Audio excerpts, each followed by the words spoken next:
C'est le journal du week-end, bienvenue à toutes et à tous. À la une de l'actualité, examen de projet de loi de finances exercice 2025 en seconde lecture à la Chambre haute du Parlement. Plusieurs sénateurs ont présenté de préoccupations, parmi eux le professeur Modeste Bahati-Lukwebo, deuxième vice-président de cette Chambre des sages. Il soulève la mauvaise gestion des partenariats avec les investisseurs privés par l'exécutif de la ville de Kinshasa. Vous le suivrez dans cette grande édition. À Pandi, dans la province du Kouango, une épidémie dont l'origine n'est pas encore connue secoue cette partie du pays depuis quelques semaines déjà. Il s'agit d'un syndrome grippal qui touche plus les enfants et a fait déjà 300 personnes infectées et plus de 700 morts. Et plus de 70 morts, je devrais dire. Le gouvernement central, par le biais du ministre de la Santé publique, Hygiène et Prévoyance, annonce un état d'alerte générale et rassure sur une intervention urgente. Et puis dans les secteurs de l'environnement, la ministre F. Bazaïba dénonce une spoliation criminelle et sauvage du parc de l'Antsélé. D'après elle, cette spoliation est le résultat d'une implication de certaines autorités politiques et coutumières. Vous la suivrez également dans cette grande édition. Voilà tout pour les grandes lignes de cette édition, mesdames, messieurs. Merci d'être de nôtres. Une nouvelle épidémie encore inconnue sévit dans la province du Kouango, dans la zone de santé de Pandi. La maladie a déjà affecté plus de 300 personnes et causé déjà plus de 70 décès. Il s'agit d'un syndrome grippal qui touche plus les enfants et présente les symptômes comme maux de tête, fièvre, toux, écoulement nasal, difficultés respiratoires et anémie, révèle le gouvernement central qui annonce d'ailleurs rester en état d'alerte générale et rassure la descente à Pandi d'une équipe d'intervention rapide. Suivez le ministre de la Santé publique à ces sujets lors d'un briefing hier jeudi soir. Effectivement, en fin de week-end dernier, nous avons eu une alerte d'une maladie qui aurait tué plusieurs dizaines de personnes dans le Congo, dans la zone de santé de Panzi.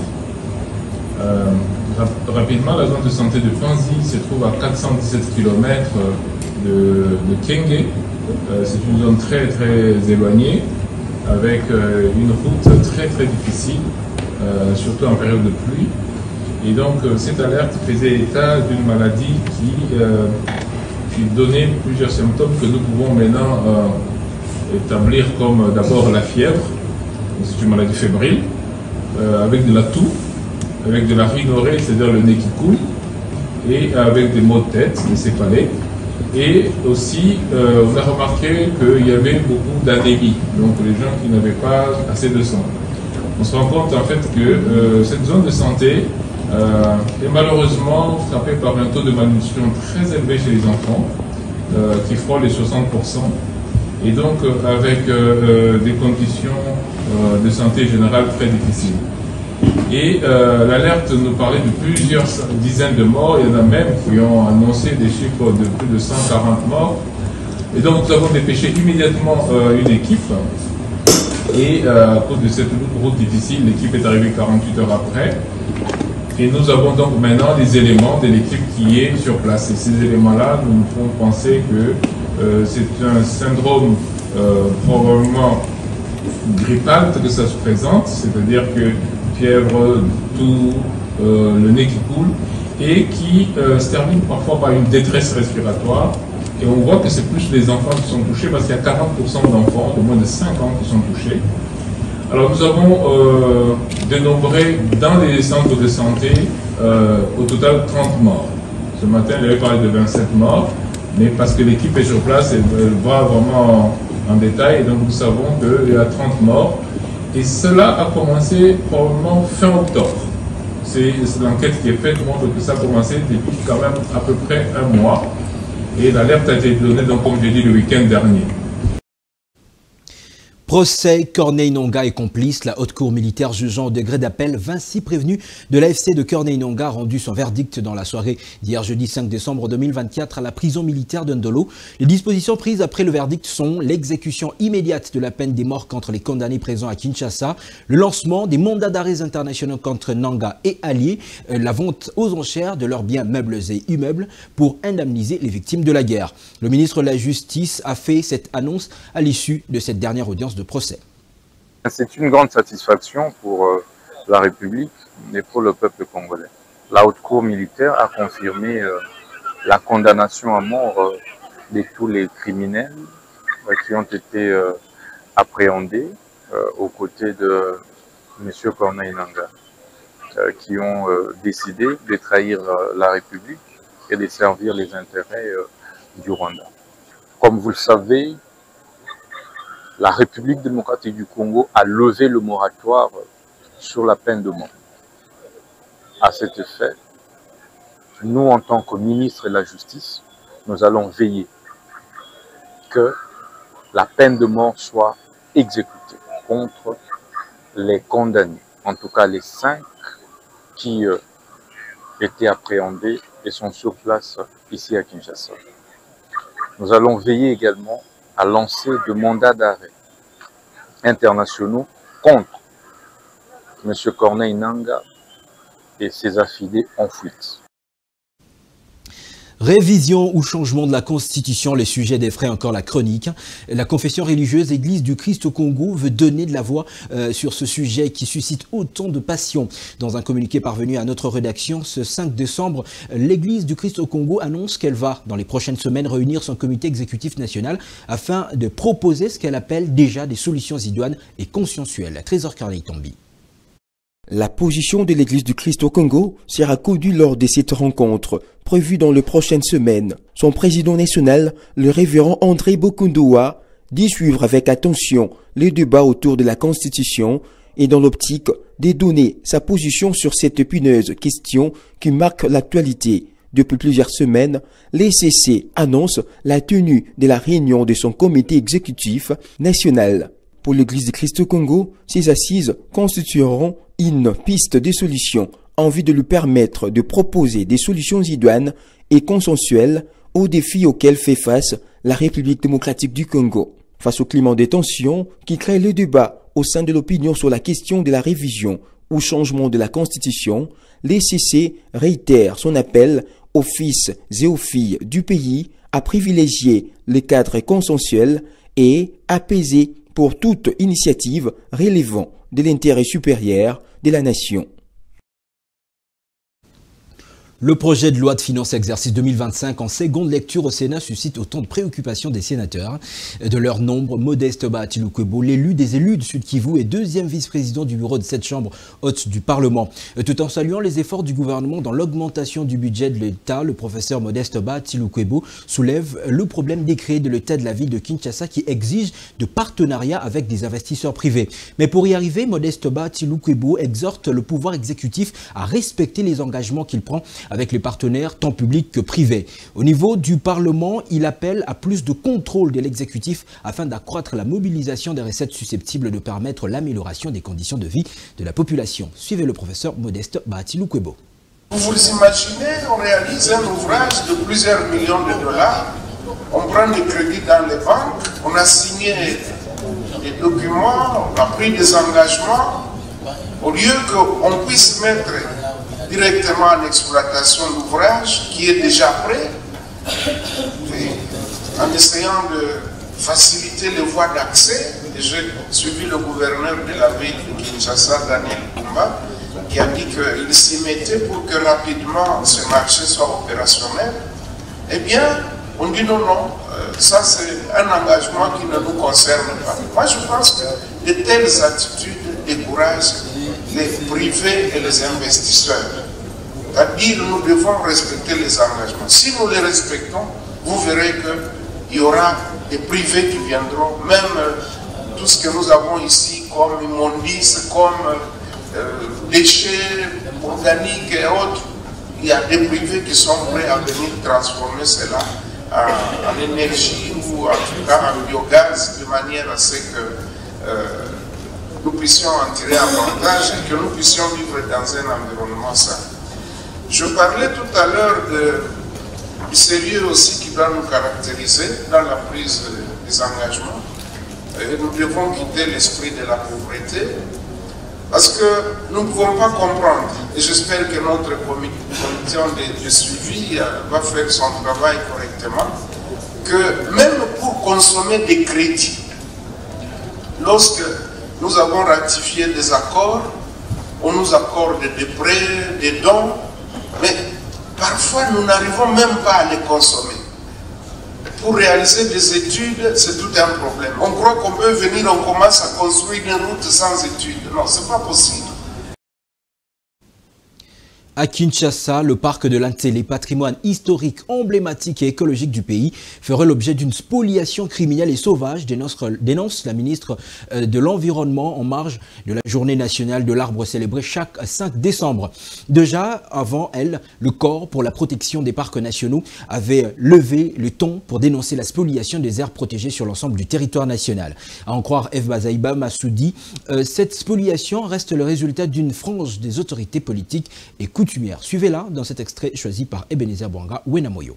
Alors que ce site est protégé par une ordonnance présidentielle. Dernièrement, ici, on était resté avec environ 2500 et jusqu'à 1500 hectares. À l'heure où je vous parle, en date du 5 décembre 2024, nous n'avons plus qu'une cinquantaine d'hectares. Plus de 90% de ces sites est spoliés. Malheureusement spoliés par des autorités d'abord coutumières qui estiment que c'est eux qui avaient donné au président Mobutu les sites pour la conservation de la nature.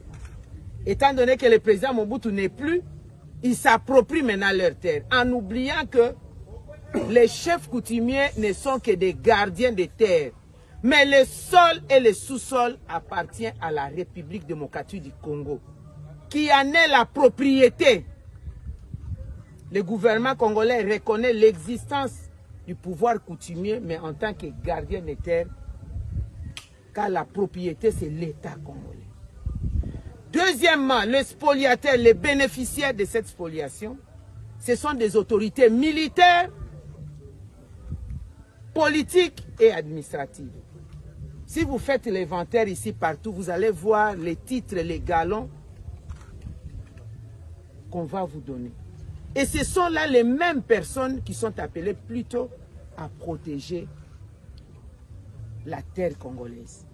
En oubliant que la RDC aujourd'hui, pays solution face au réchauffement de la planète, ce sont ces espaces qui fera de nous, qui va confirmer cette position-là. Et ce sont des espaces qui vont nous sauver. Kinshasa aujourd'hui est peuplé de plus de 12 millions à 15 millions d'habitants. Et toute cette pollution-là atmosphérique, c'est grâce à ces espaces verts qui absorbent les pollutions, qui nettoient l'air, qui purifient l'air, qui nous permet de la survie. Au chapitre des informations à l'international, c'est dans un climat d'incertitude que les Ghanéens iront aux urnes ce samedi 7 décembre 2024 pour élire des nouveaux dirigeants. Au total, 18,8 millions d'électeurs sont attendus aux urnes. John Dramani Mahama, ancien président du parti d'opposition, le Congrès national démocratique, est considéré comme le principal adversaire du vice-président Mohamedou Bawumia du nouveau parti patriotique du président Akufo-Addo.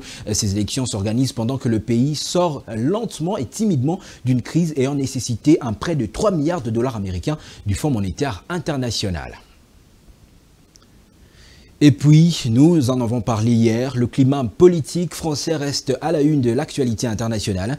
Après la motion de censure qui a entraîné la déchéance du gouvernement de Michel Barnier, le président Emmanuel Macron s'est adressé à la nation française dans la soirée d'hier, jeudi 5 décembre 2024.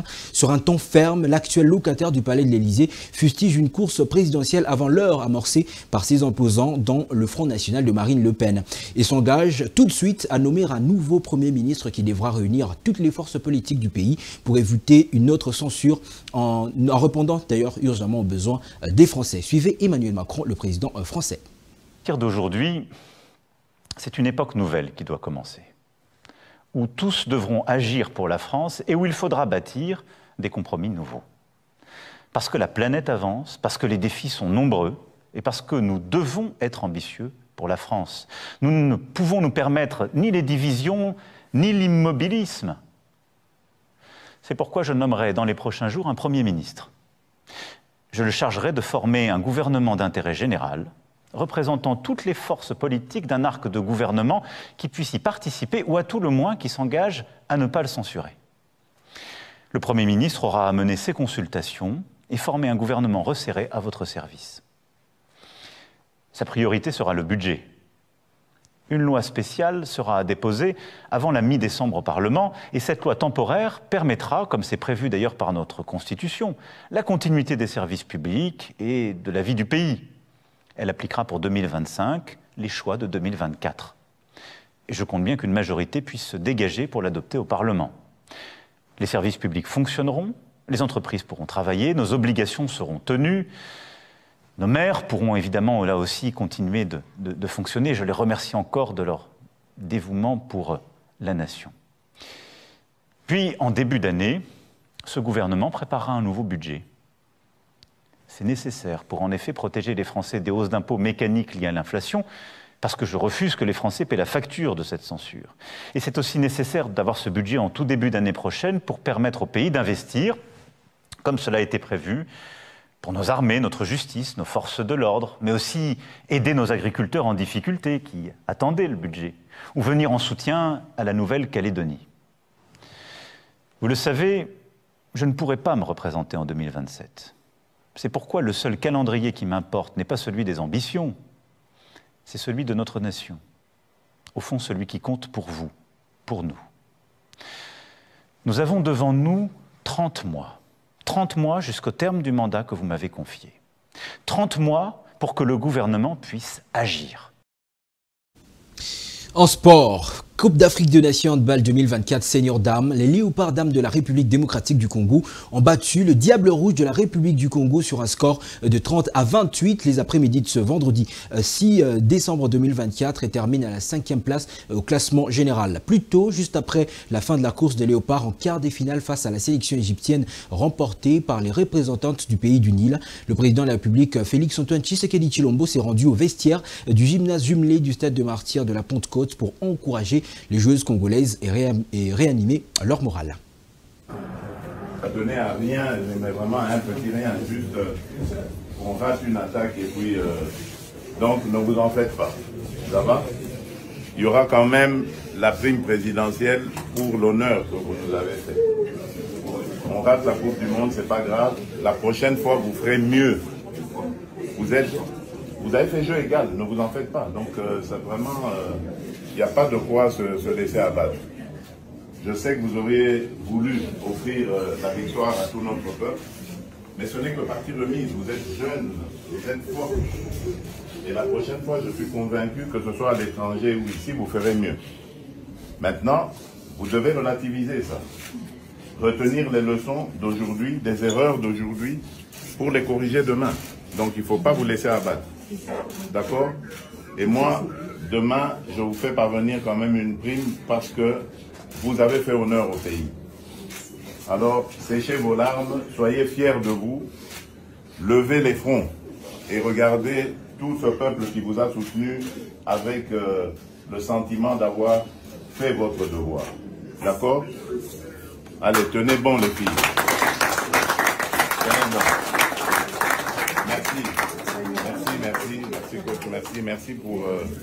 Merci pour cette belle aventure et à la prochaine. Ne vous laissez surtout pas abattre. Allez, courage. Bravo à vous.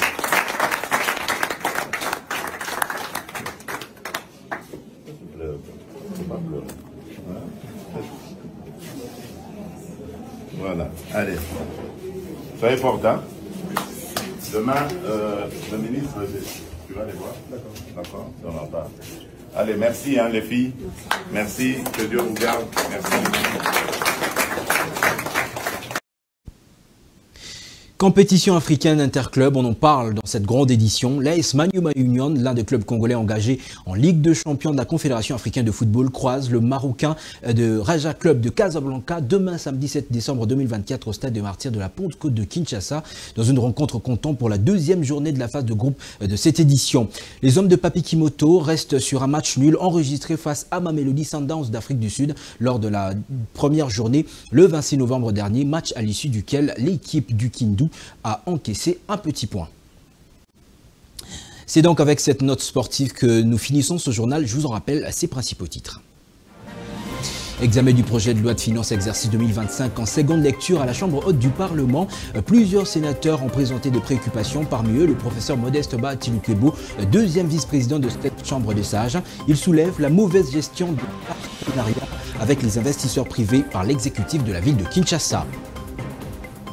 Appendie dans la province du Kwango, une épidémie dont l'origine n'est pas encore connue secoue cette partie du pays depuis quelques semaines déjà. Il s'agit d'un syndrome grippal qui touche plus les enfants et a fait déjà 300 personnes infectées et plus de 70 morts. Le gouvernement central, par le biais du ministre de la Santé publique, Hygiène et Prévoyance, annonce un état d'alerte générale et rassure sur une intervention urgente. Et puis, dans le secteur de l'environnement, la ministre F. Bazaïba dénonce une spoliation criminelle sur du parc de Lantsele. D'après elle, cette spoliation est le résultat d'une implication de certaines autorités politico- et coutumières. C'est un honneur de vous présenter ce journal, mesdames et messieurs. Merci de l'avoir suivi. Merci aux équipes de rédaction et technique d'y avoir travaillé avec ardeur. Merci de suivre vos programmes sur la chaîne de l'Unité nationale Congo 26 Télévision.